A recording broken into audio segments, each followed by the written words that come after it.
Welcome to the Purpose Focused Advisor, a podcast for financial planners, advisors, and RIAs looking to get the most out of yourself and your business. Join Rob Brown as he walks you through a journey that will allow you to take action in your business and your life so you can be the best that you can possibly be. Now, here's your host, Rob.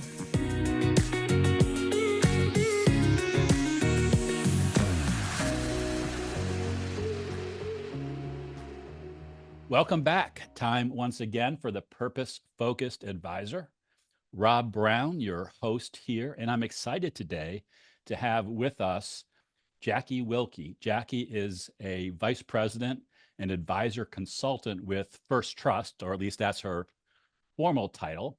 How I have gotten to get to know her a little bit is that she is a coach and a speaker and an author. And I first saw her appear on a podcast with Duncan McPherson, a good friend of this podcast. And I thought, gosh, we need to have Jackie on the show. So Jackie, welcome to the Purpose Focused Advisor. Rob, thank you so much for having me. I'm excited to be here. So in prep for this show, we thought, what's a good topic that combines some of the things that we've been running into as we've been working with advisors and with our clients over the course of the last year. As we're recording this, we're near the end of the year. And our idea is we want to talk about the advisor of the future, maybe take a little bit of a look back at kind of what we see in the world today, and then where that is going, and what some good trends are for advisors who are looking ahead and wanting to build more successful businesses and practices. So Jackie, does that still sound okay? I think that sounds great, especially towards the end of the year. If folks are listening to this end of 2024, early 2025, very timely insights as I think about the future. Absolutely. So let's start with kind of the current industry landscape. There's a lot going on right now.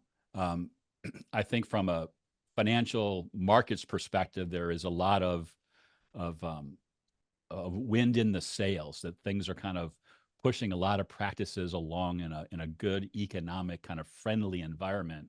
But there's also pressures to grow the business. We see things like increasing fee pressure or evolving client expectations. Jackie, when you think about the current landscape, what really stands out to you? Yeah, well, one of the things that I always like to tell people about my job at First Trust is I get to study success. Like you, Rob, we get to talk to the best in the business every day, all day, and learn what they're doing. And when I'm talking to these teams, one of the biggest things that they're looking at is the democratization and commoditization of so much of financial services industry. Today's investor, especially these younger generations, they have had more access than ever before. Access to the market, access to product, to information, to people. There are a lot of solutions out there. And whenever that sometimes is maybe a concern, are investors tomorrow going to value the financial professional? Especially now we've got AI, that's part of the picture. The question I always ask the financial professional is, do you work with all investors today? And the answer is no. You haven't worked with every investor yesterday. You won't work with every investor today. You won't work with every investor tomorrow. The beauty of our industry is that even though so much is shifting, so much is being democratized and commoditized, when it comes to the financial professional, it's the human to human relationship. That's really where we win with the investor. Those who value the financial professional, it's because of that relationship. That's what they're really looking for. So even though so much is evolving and changing, and we are big believers in embracing this technology and all these resources that we now have, we don't see it disrupting the financial professional anytime soon. Yeah, I would agree. I'm a cheerleader for financial advisors. I guess probably because I grew up in the industry as an advisor, and I've always thought about what a valuable role financial professionals play in the lives of their clients, and then it has a way of multiplying too, because that success with individual clients or individual families has a way of expanding. But there's often a lot of noise of advisors watch out because compliance is going to get you. Fee pressure is going to get you. Technology is going to get you. But as you pointed out so clearly, those things aren't going to get you if you have a system, a plan, a process for who you want to serve and how you want to serve them. That's a hallmark of a real successful financial professional. Wouldn't you agree? I would. And I think you make a great point, Rob, in that you're not trying to be all things to all people. If you want to truly serve an investor and be their first phone call, be the family's advisor, be that one-stop shop, you have to get more clear on who it is that you want to serve and drilling down so you're not a jack of all trades, master of none, so to speak. Yeah. So I'm curious.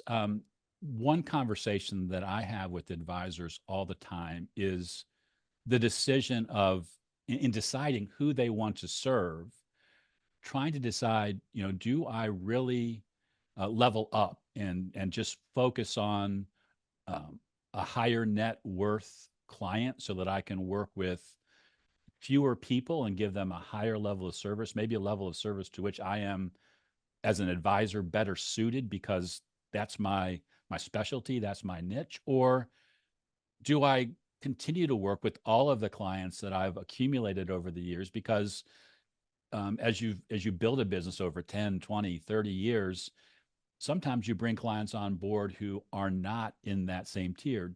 What do you see going on with that today in terms of segmentation, deciding to keep or to not keep maybe the clients who don't fit? Well, segmentation, we believe, is always very important, not because some clients are less important to you, but some clients just have more complexity. And with that complexity, they're going to need more time, resources, focus, dedication. But it's kind of a dilemma, right? When you have these clients who believed in you in the beginning, many of whom are friends, family, maybe they're clients' kids, or there's someone that's just really special and important to you, you can still keep those relationships while focusing on higher net worth individuals. We see a lot of financial professionals and teams who are shifting their service models. Maybe for some of those smaller accounts, they're going to more of a fee for planning or just a flat fee, and it's more of an optimized or streamlined service model. But for those high net worth individuals, they're getting more personalized, more customized. They're expanding services. They're going deep into the family tree, and they're creating really unique strategic networks. Networks including folks who are outside the box of your CPAs and attorneys, but who are uniquely suited to serve those high net worth individuals and their needs. So, for example, we have one team in Houston. They focus a lot on widows and divorcees. One of their strategic partners is a grief counselor, someone they can refer their clients or people important to their clients to. Or we have another team in New Jersey.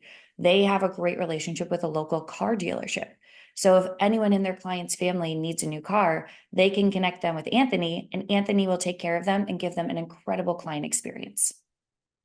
Yeah, that's great. And I love that because it does point to the fact that maybe 5 years ago, that decision to keep or to not keep small clients was sort of a, you do one or the other. And in reality, some of the ways that we're able to serve clients today, the way that top financial professionals are able to serve their clients, they can create a more distinct service model that wasn't possible before, because before it was all based on kind of like how many times are we going to meet with them or call them every year. But now with technology and using videos and other ways of communicating with clients allows for that differentiation and the ability to say, those legacy clients that have been with me 20 years, I don't want to lose them, but I have to make sure that I serve them well, maybe not to the same level that my newer, or it doesn't have to be new, but my biggest, most complex clients come into play. It becomes very important. And then what additional resources can I bring to that relationship on the high end? Because if you do this right, you end up giving each group the level of attention that they want and deserve and need. And you can feel as a financial professional, as a the leader of a team, that you're doing the right things for all of your clients across the board. And I think you make a great point there, Rob, about leveraging your team and leveraging technology. There are a lot of ways we can create that feeling of community, of consistent contact, of building deeper relationships by leveraging everyone's strengths on the team. Maybe you are leveraging a younger advisor and you're giving them the opportunity to be the main point person on relationships. Now, what that transition looks like, we do a lot of coaching around that, but it often can be very smooth as long as you set the expectations for clients. Hey, here's the boundaries that we set. Here's what the services look like. And then you have to stick to them, which is sometimes hard. But leveraging all these tools and resources we have, you can still deliver this amazing client experience. And it's interesting. Cerulli released a study earlier this year. They track this data every year. And the main question is, why do high net worth individuals, and in this study, it's those with $1 million or more in investable assets, why did they choose their primary financial provider? And the number one reason was services and experiences.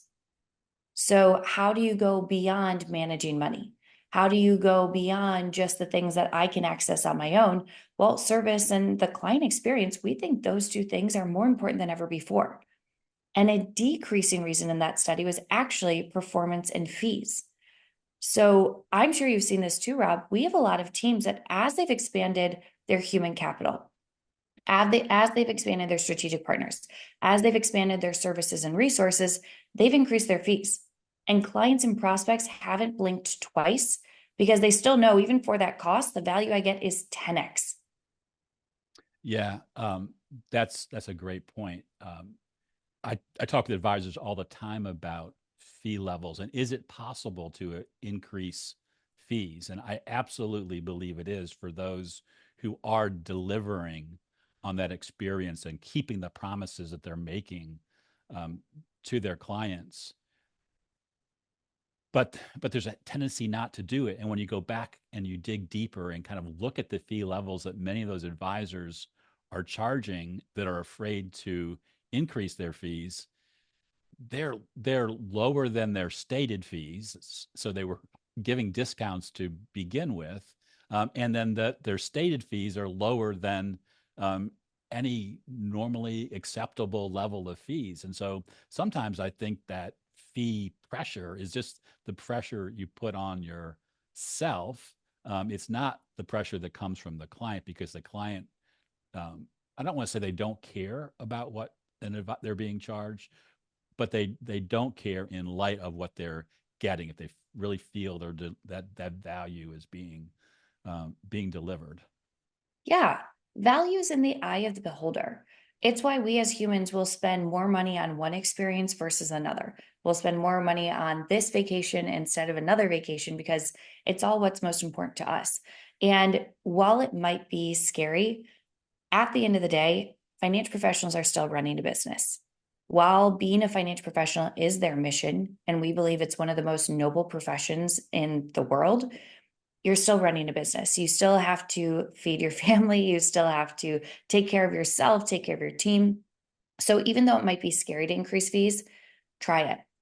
Because those who don't see value in all that you do and don't want to pay that higher cost, they're going to self-select. And that actually might be better long-term because we all have limited capacity of who you can serve.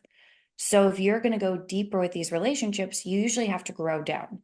And increasing your fees can be a simple way to disengage relationships that don't find relevant value in all that it is that you do today, and probably won't find it valuable in the future either, as much as it is for someone else.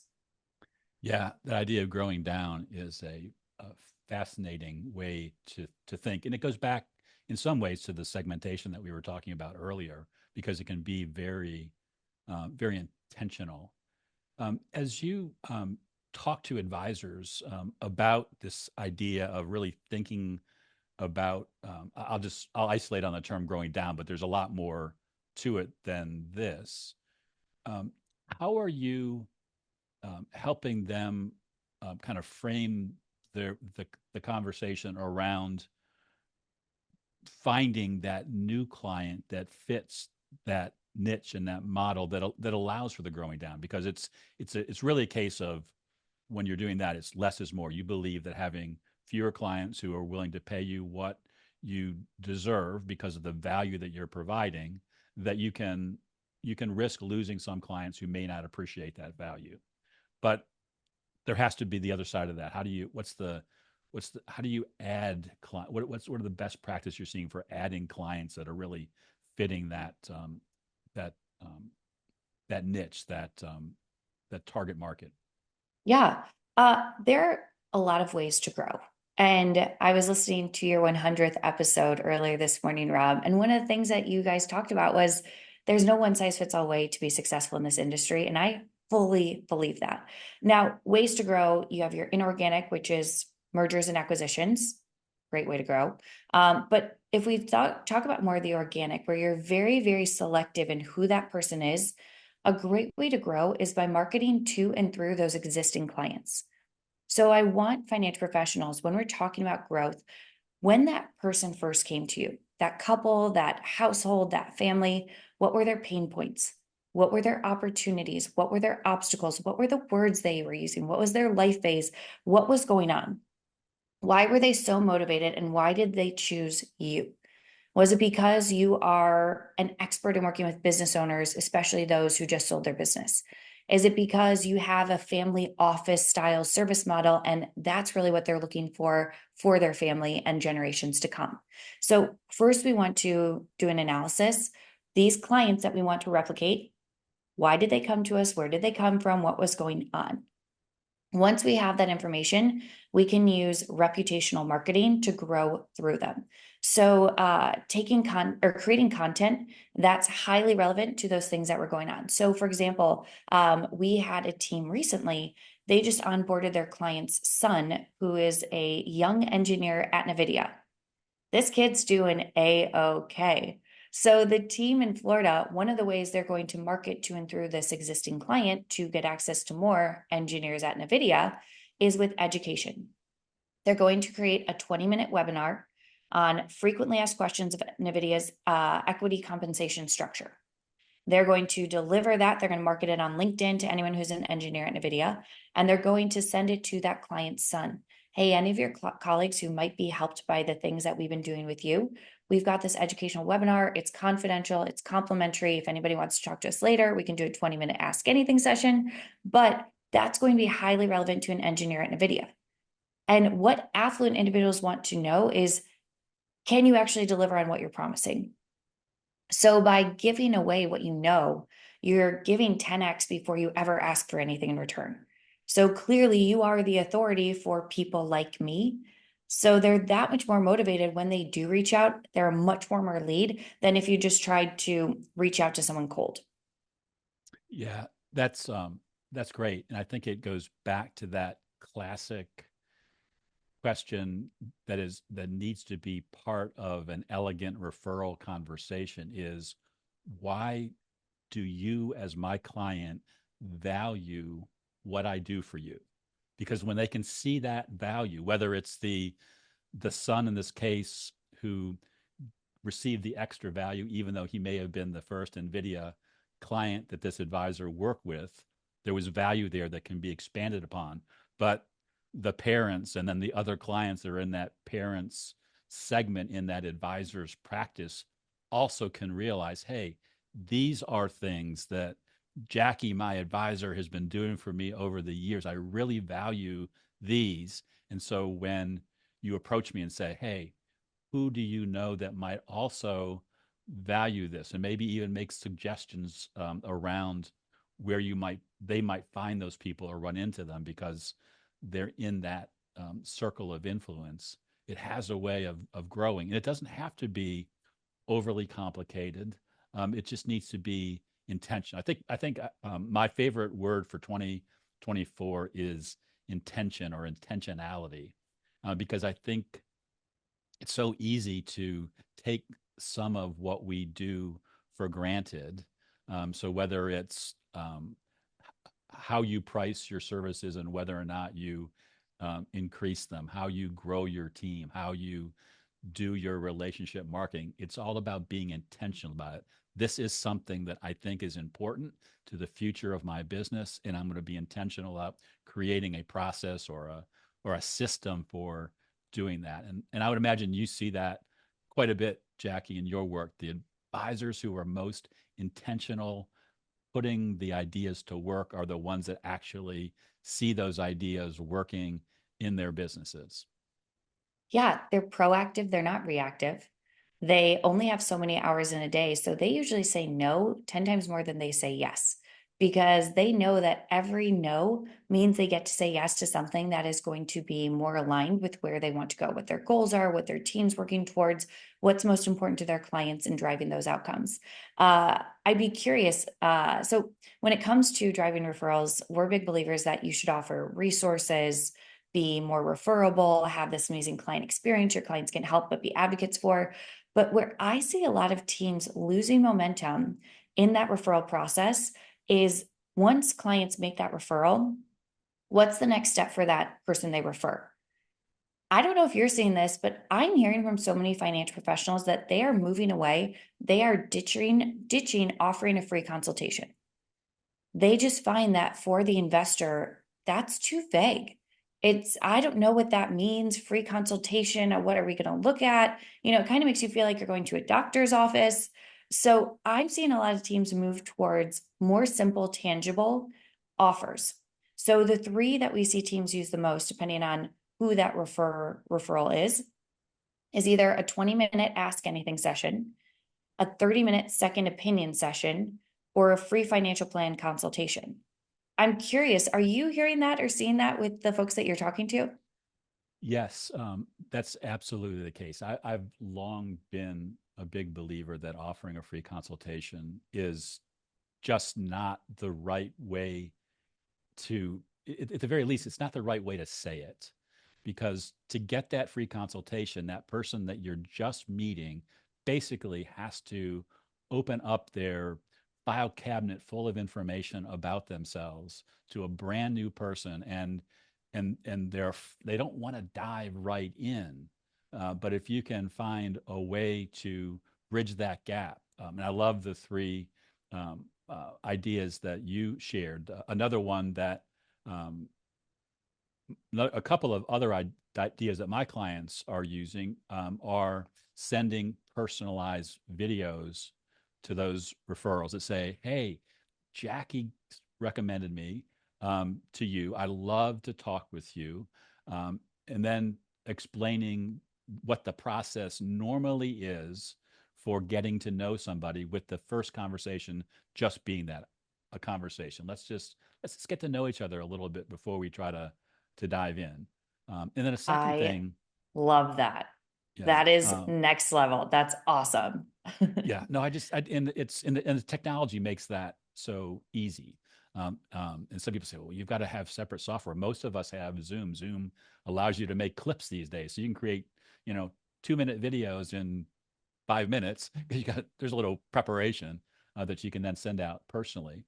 And then another thing that my clients are doing is they're sending out something that represents their expertise. So I have clients who are authors, so be able to send out a book is a great thing to be able to do, that really can spark a conversation. But if you don't have a book, there are other resources that can be self-created. I love the NVIDIA video idea. It's hard to say in one sentence. Yeah. I really love that idea because that's a perfect example, just like a book, of showing expertise. And so Jackie said to give you a call, that you might be looking for a financial advisor. I'd love to talk with you. By the way, here is a video that I created in some topic that maybe through the introduction process, is of interest to that client. So you give them a little education up front, because to me, the more you give away, no matter how valuable you might feel that is, the more you're going to get back. It multiplies. So I think that is just so important. I agree, because everyone is trying to differentiate. One of the best ways to differentiate is with you. You are the most unique thing about your business. You're who relationships are built with, expertise flows from, who your clients are confiding in. I talk to so many professionals who feel more like a therapist for their clients than anything else. So the more you can put yourself out there, the more you can highlight what you know, how you do it, what's important to you, what's important to your clients, why they work with you, the easier it is to attract and repel. Attract that person who is like those people you work with, and repel anyone who's not a good fit. And again, that's a good thing. Then our prospect pipeline is just filled with more qualified referrals who hopefully self-selected. Yes, this is someone I want to talk to. They work with people like me. And I'll share 2 resources, Rob, that we have at First Trust for your audience who's listening. These are pieces you can ask your First Trust wholesaler for, take them, white label them, make them your own. One is a checklist for widows and divorcees. The other is a checklist for aging relatives. So 2 pieces that you can have, PDFs, very simple, timeless. You don't have to get them updated, whether or not the Fed does or doesn't do anything, but very actionable.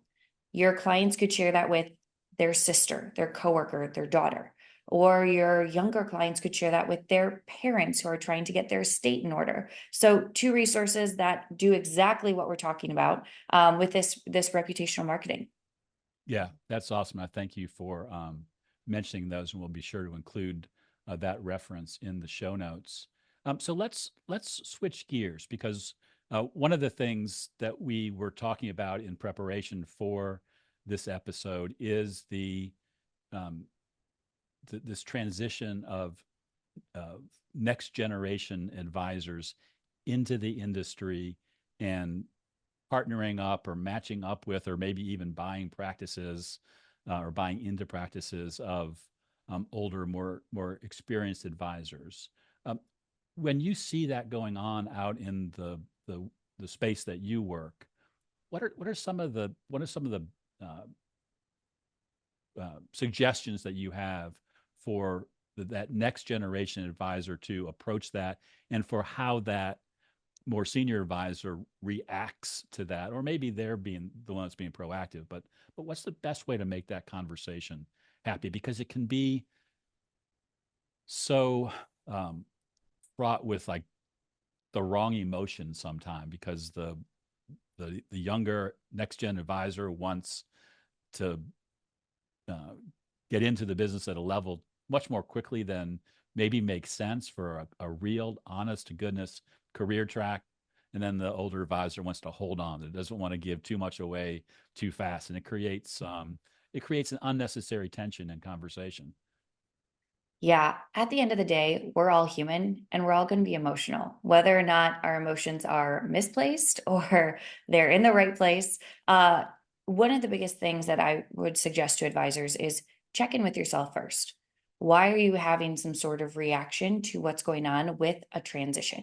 Is it something that's your own bias or your own belief systems, or is it something that's truly founded in this relationship? Because it has to be a good fit for both the younger professional and the older professional, whether it's teaming up, purchasing a practice, because you look at it from both sides. So if you're the younger professional, understand that whoever's older that you're working with, this is probably their baby.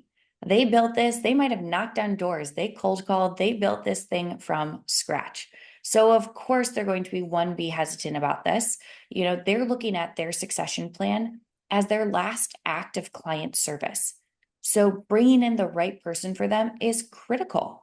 So when you are that younger professional, ask better questions to the senior advisor. What do they see for a smooth transition plan? What are the qualities or the things that you can be doing that are going to help you solidify in their mind that you are the right choice? I love, someone gave me advice a long time ago of not asking for feedback, but asking for advice. So advice, if you were a younger professional in my shoes on your team, what are the things that you would be doing? What are the things that you would place value in? Where would you be spending your time? So I think that really what older financial professionals are looking for, someone who's going to come in and work really hard, who's going to learn, who's going to be curious, and who ultimately really cares about their clients. But for the older professionals, you are missing a huge opportunity if you are not giving time and letting your younger professionals speak up. There are so many things that they are seeing differently. They're looking at technology differently. They're looking at the planning process differently. They are coming into this industry with a much better, not much better, I'm sorry, a much different lens than someone who's been in the industry for 40 years. Take time to collaborate with them. Take time to invest in them. Take time to see their perspective, because they might be looking at something or thinking of something that you've never thought of. But if you really had an open mind to it, this could take your practice to the next level.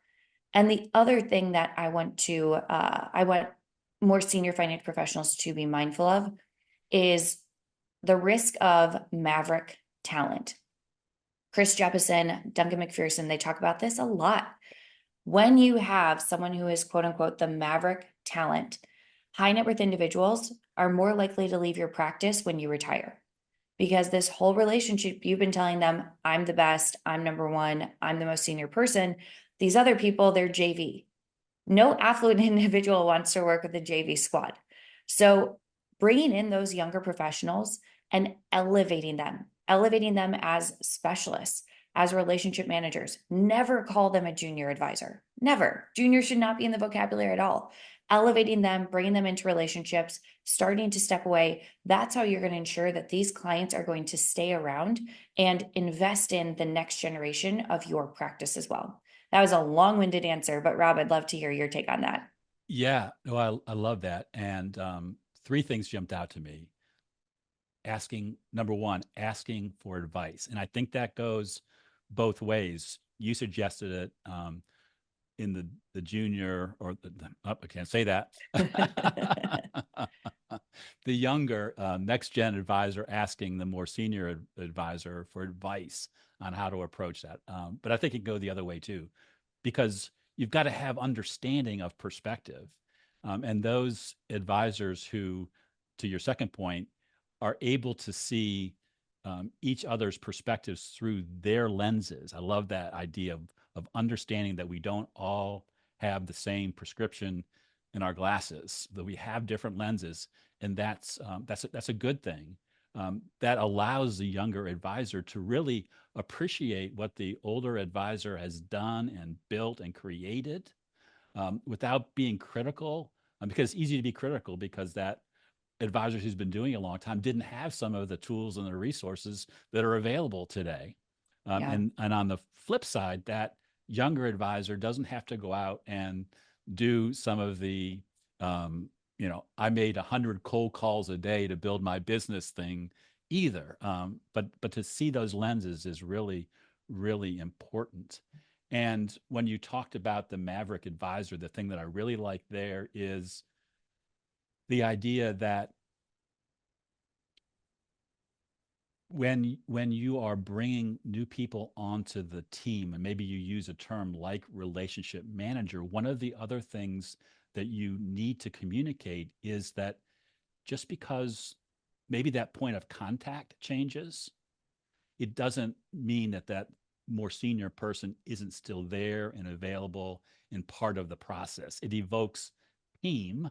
It doesn't evoke maybe the old way of thinking of passing a set of clients on from one advisor to the next.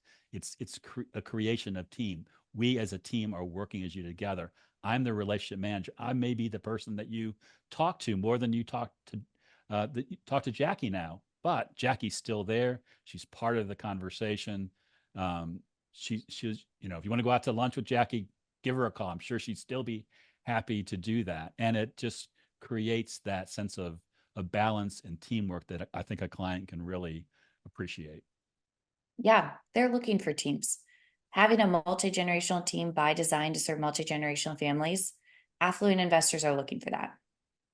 Yeah, I talk to advisors all the time, younger advisors all the time, who almost feel disappointed when they're moving, when they're getting a client who works with an older advisor in their community, because they realize that older advisors just didn't do a good job of communicating with that client and I forget exactly how you said it, but you made the comment that the last greatest act of client service that an older advisor might be looking for is the succession. And Yep. and these younger advisors I've been talking to are like, oh, that just feels harsh that I'm stealing this client from this person they've worked with for years who's done a good job with them, but they don't have a plan for carrying it forward. Communication and controlling the narrative can solve a lot of problems. Setting clients' expectations about what transitions are going to look like, who's coming in, you as the senior or the main relationship point person, if that's going to be shifting, if you're excited about this, clients will be excited about this. Explain why this is happening for them, why it's not happening to them. That's a much different message. And, there's always going to be someone that's upset that things are changing, because as humans, we don't love change, but give them a little bit of time and usually they come around. Yeah, I had a client who received a nasty note from a woman that he had worked with for 25 years saying, "What are you doing to me? What do you mean I need to have this other person on your team as my primary point of contact?" And my client called me. He's like, "Oh, that just hurt me to the core." And then a week later, he calls back and he says, "She sent me an apology. She said, you know what? I realize that what you are doing in your business is planning, which is exactly what you've encouraged me to do. And so why wouldn't I trust you in this?" But there can Wow. be that conflict, that natural reaction if you don't set it up right. And that was one of, I don't know how many dozens of clients for sure that kind of set that out. But I think it's a great story because, as you said, communication is the key. And obviously, maybe the client wasn't willing to listen, but also maybe the advisor didn't communicate that process as well as he could have. But it worked out in the end. On a future podcast, we can do a postmortem, see where things went wrong. Yeah, that would be a good one to break down. Well, Jack, it is time to land the plane. We've been at this for a while. This has been some great conversation. Honestly, it went in a couple of different directions than I planned, but that's one of the things I love about meeting people like you and doing a podcast is there's so much out there that because I'm sure you feel this way too. I love the financial advisors that I meet, whether I work with them or not, and I want the best for them. And sometimes it just takes a little bit of sitting down and thinking about what it is you really want, how you really want to serve your clients, how you really want to build your team, and then being very intentional about having a process for going forward and having some people who can offer some advice, maybe look over your shoulder at what you're doing, ask you some questions and get you to think about things in different ways. And I think we've done that during our conversation today. I hope so. And if I can, Rob, speaking of team, I do have to brag about the team that I'm a part of at First Trust. The advisor consulting group, there's 7 of us. I do coaching, consulting, speaking. We work with the best in the industry. So for your listeners, those that are partnering with First Trust, please lean on us like you. We just want to help advisors become really, really great at what they want to do and help them in the places they don't want to reinvent the wheel so they don't have to. So yeah, we went in a couple different directions. For anyone listening, a lot of things that Rob and I focus on are all things about practice management, business development. So to get to dive in on these few topics in our time was awesome. Thank you so much. Well, Jackie, thanks again for being on the podcast. To our listeners, thank you for listening in. We will see you next week. And as always, remember that we are rooting for your success. Take care.